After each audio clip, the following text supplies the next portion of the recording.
Well, this has been something. Really something. Like, what happened? The release of Edge of Fate, Destiny 2's most recent expansion, was meant to launch the franchise into a new era. New story saga, new systems, all sorts of changes to gear and stats, a portal, and an improved leveling system were all meant to take the game in a new, exciting direction. It didn't go exactly as planned.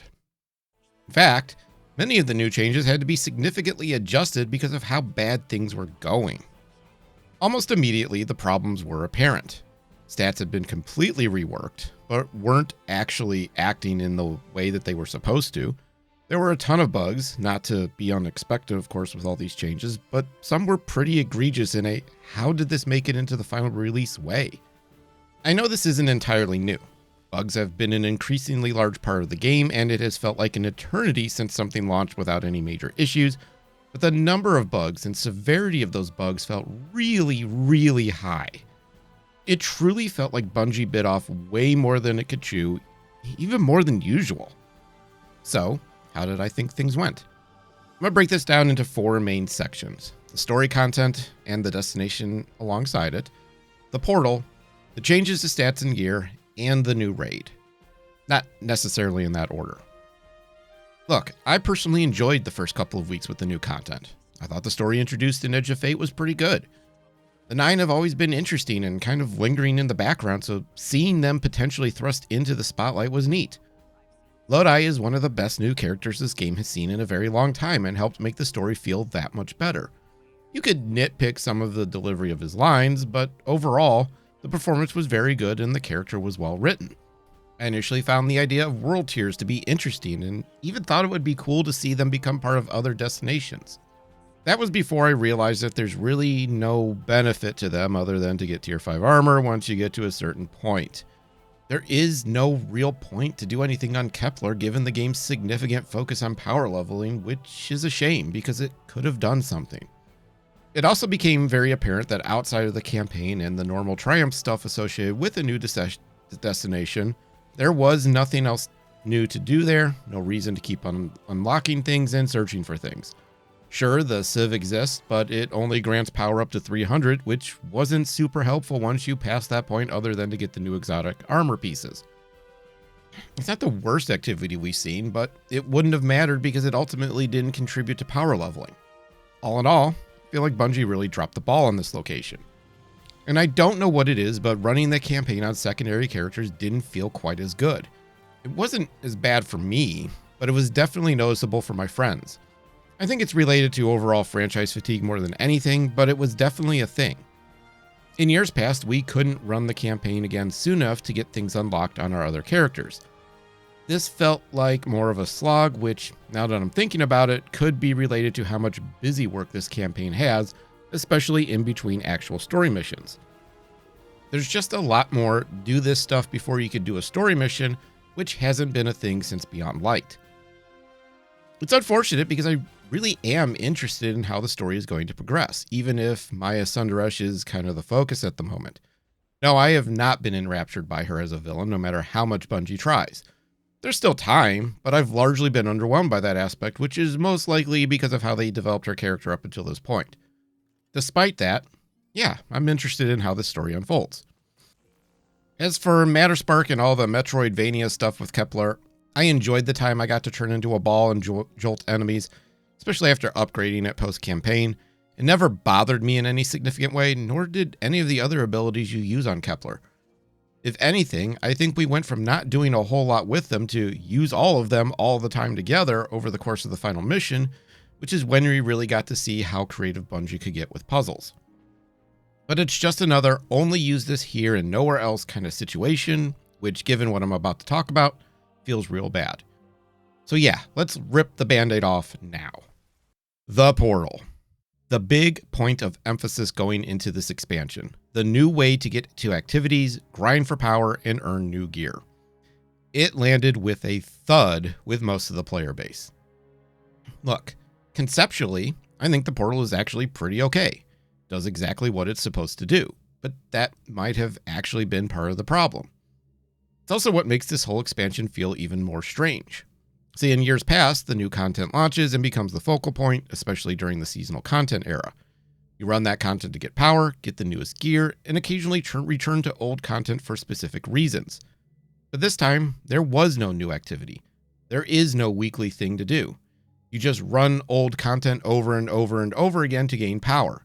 And don't get me wrong, I like that I could choose my own adventure, to an extent anyway. I like that I don't have to worry about running out of ways to level during the week. I like most of what the portal actually wants to do. And no, I'm not going to count Arms Week or any of these other things introduced as a weekly cadence because they simply require you to run things in the portal and nothing else. Reclaim and Heliostat were the only new things added with Ash and Iron. It just hasn't worked out to this point, even with the improvements made recently.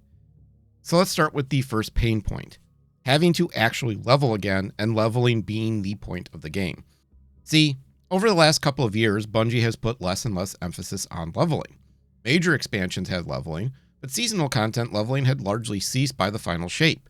This made catching up easier for players and made it pretty easy to understand what power you had to be at for most activities in the game. And while some missed the weekly cadence, many were happy to not have to worry about it and just hunt for the weapons they wanted. Edge of Fate not only brought back the idea of leveling, it became the point of the game, which did not land well with, well, most of the player base.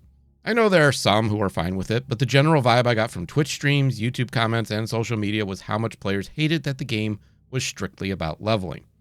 Early on, I was not bothered by it. It wasn't restrictive, it didn't feel that slow, and I knew I could play catch-up at just about any time. Then, before Ash and Iron came out, I hit 400. I had heard about the slog leveling became at that point. I had read the stories, watched the videos of players talking about how bad 400 to 450 was. While I knew it was probably true, part of me wanted to believe this was the normal whining the player base does whenever they can't go at light speed. It was not. It was really that bad.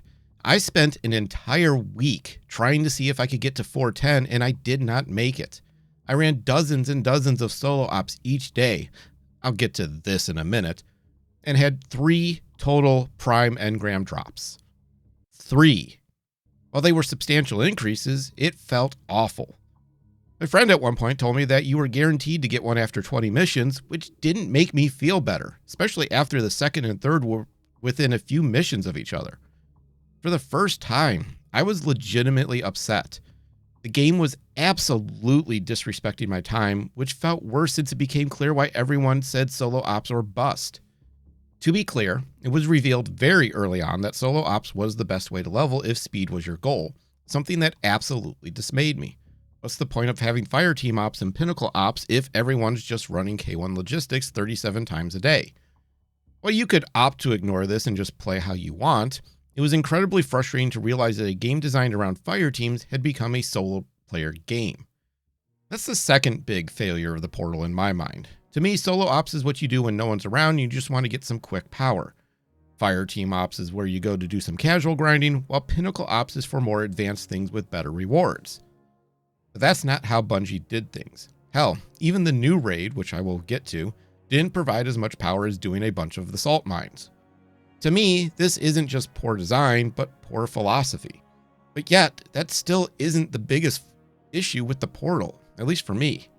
No, for me, the biggest issue was that the portal absolutely relegated every old dungeon and raid to irrelevancy, even more so than previous years. Outside of looking for specific loot or just for the fun of it, there's no reason to run older dungeons and raids.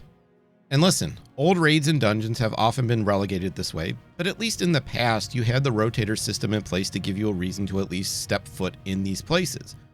But in Edge of Fate, no reason to run them, which is unfortunate because they should be a prime focus of power leveling, at least to a certain degree. This is my biggest disappointment when it comes to this expansion and the portal as a whole. It truly made the world of Destiny not just small, but irrelevant. To me, even if it's on a weekly cadence, give us a reason to run old dungeons and raids, and without the exhausting difficulty requirements. I don't necessarily need the gear to be relevant, although that would be nice, but at the very least it could provide a significant bump to power. In fact, raids and dungeons across the board should provide the biggest initial power bump, with the newest ones providing large improvements afterwards. I'd be fine with that. And I don't just mean checkpoint farming the final boss either, at least with the new raid. No, every encounter of every raid and dungeon should provide power gains on the first run per character, with the final boss continuing to provide power on older content. The new raid and dungeon should continue to provide power per encounter no matter what. To me, solo ops should be what you do if you don't have friends to play with and need a modest bump to power. Fireteam and Crucible ops provide a bit more. Pinnacle ops, which is where featured raid and dungeon content could live, provides the most. There's a whole lot more I could get into with all of this, but we'll leave it at that. Finally, I think having the World tab allow you to get to the same place as the portal, like clicking on the actual location of the strike on a map, would go a long way towards at least quieting the noise on the portal. It doesn't have to take you to the portal, just to that strike-specific customization page.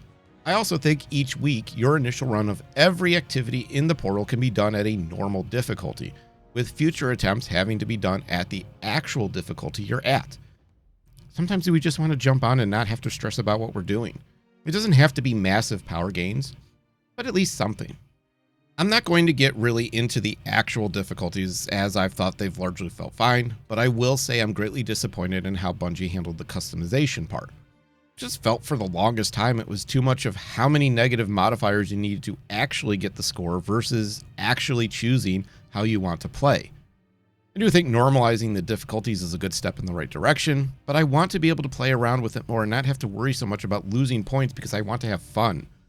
The fact that positive modifiers hurt score remains a bad decision. Let us live a little. Also, stop rotating the modifiers. Just let us choose what we want to torment ourselves with.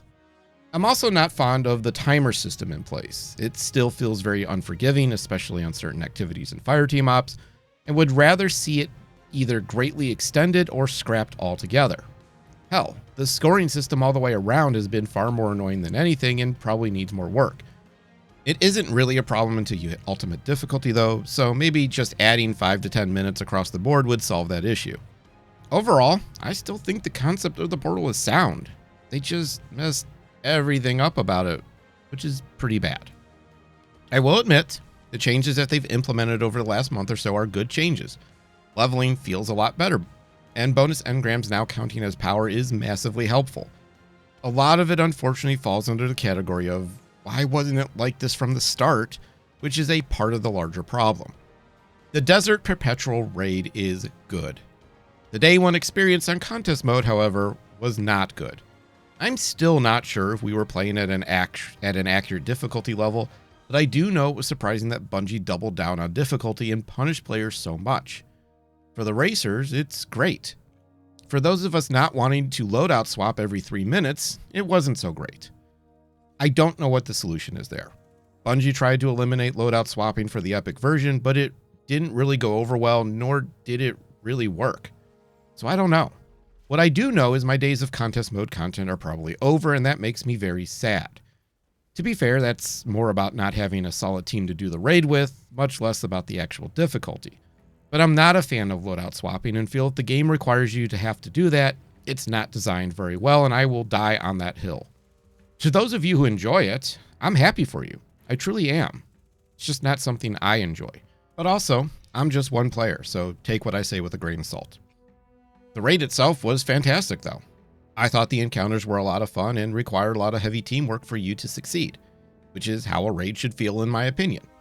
I also like them adding extra options to crack the difficulty up to earn better gear. More of that, and I would love to see some older raids get similar treatment. What I wasn't fond of was how many of you cheated to get an emblem. I know emblem goblins are a problem with this game, but man, did you guys get way too carried away with it this time.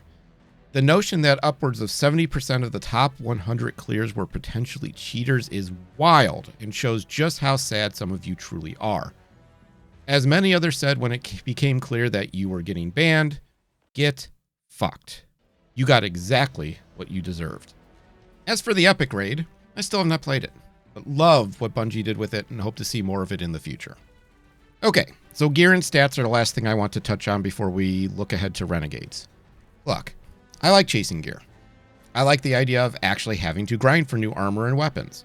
I like the stats rework for the most part, at least once they largely fixed most of the stuff that didn't work at first. I'm fine with putting the highest tier gear behind the most difficult content. You should have to work for that stuff. I never liked the featured gear idea. I was more okay with it on legendary gear because I already swap stuff out pretty frequently, especially since Bungie has done a very good job of adding new perks that are actually interesting of late. I despised it on exotic gear though. Telling me I can't use some of my favorite exotics because it wasn't featured is such a slap to the face, especially given how much Bungie loves to tell players they want us to play how we want to play. I mean, I hate featured exotic gear with a passion. It just never felt good, especially since exotic class items, something we've only had for a year, were excluded, while several Year 1 exotics were featured. It just didn't make any sense to me, and it made it more of a chore to do anything that required new gear only. I'm glad they're getting rid of it with Renegades, but it should have never been a feature in the first place. Beyond that, I'm fairly neutral with gear tiers. The reality is most players are going to discard anything that isn't tier 5. That's okay. As long as Bungie keeps giving us new armor sets with interesting set bonuses, I'm more likely to continue to chase after said armor. Weapons are still going to be hit or miss, as I don't see much reason to sweat over a tier 5 weapon at this point in time. There is a part of me that thinks they need to rethink how you get tier 5 gear, like locking it behind the most grueling of circumstances, but seeing as it drops at 450 right now, I don't think they can walk that back without more significant backlash, something they don't need any more of at this point. Personally, I think leveling should have been chill while gear chasing becomes more grueling, but that's just me. I'm sure this is an area that will see a lot of changes though, as it's pretty clear that a large portion of this player base can't resist tier 5 everything, even if it doesn't really do much in the grand scheme of things. I've also seen some noise about weapon crafting again, but I think that ship needs to sail, or at least be rethought. I don't think there's a world where crafted weapons should be the strongest version of any weapon, but I know that's an unpopular stance. So, what are my overall thoughts on Edge of Fate? I wish it landed better. The story was good. The campaign was solid. I liked the stat changes, and some interesting perks were introduced. Everything else was handled pretty poorly, and therefore I can't give it a passing grade. It largely failed to do anything meaningful outside of story, and more of my friends are likely going to check out of Renegades pretty early again, leaving me with decisions to make about how I continue to play this game. It's clear Bungie tried to do too much. They probably should have just done one or two of the changes instead of overhauling, well, everything. But they didn't, and the game suffered tremendously as a result. There's probably more conversations to be had about the portal, about leveling, about a lot of stuff. Let me know if you want to hear my thoughts on those individual topics, and I'll see what I can do if so. I might do a deeper dive regardless after the start of Renegades with more personal feelings about the game overall, but we'll see. I want to give the game a chance to redeem itself first. For now, Renegades launches tomorrow, and I'm hoping that it at least does something to recapture some of the lost magic this game used to have. I doubt it will, but I've been wrong before. I still enjoy playing the game, which is why it's so sad that it's reached this point.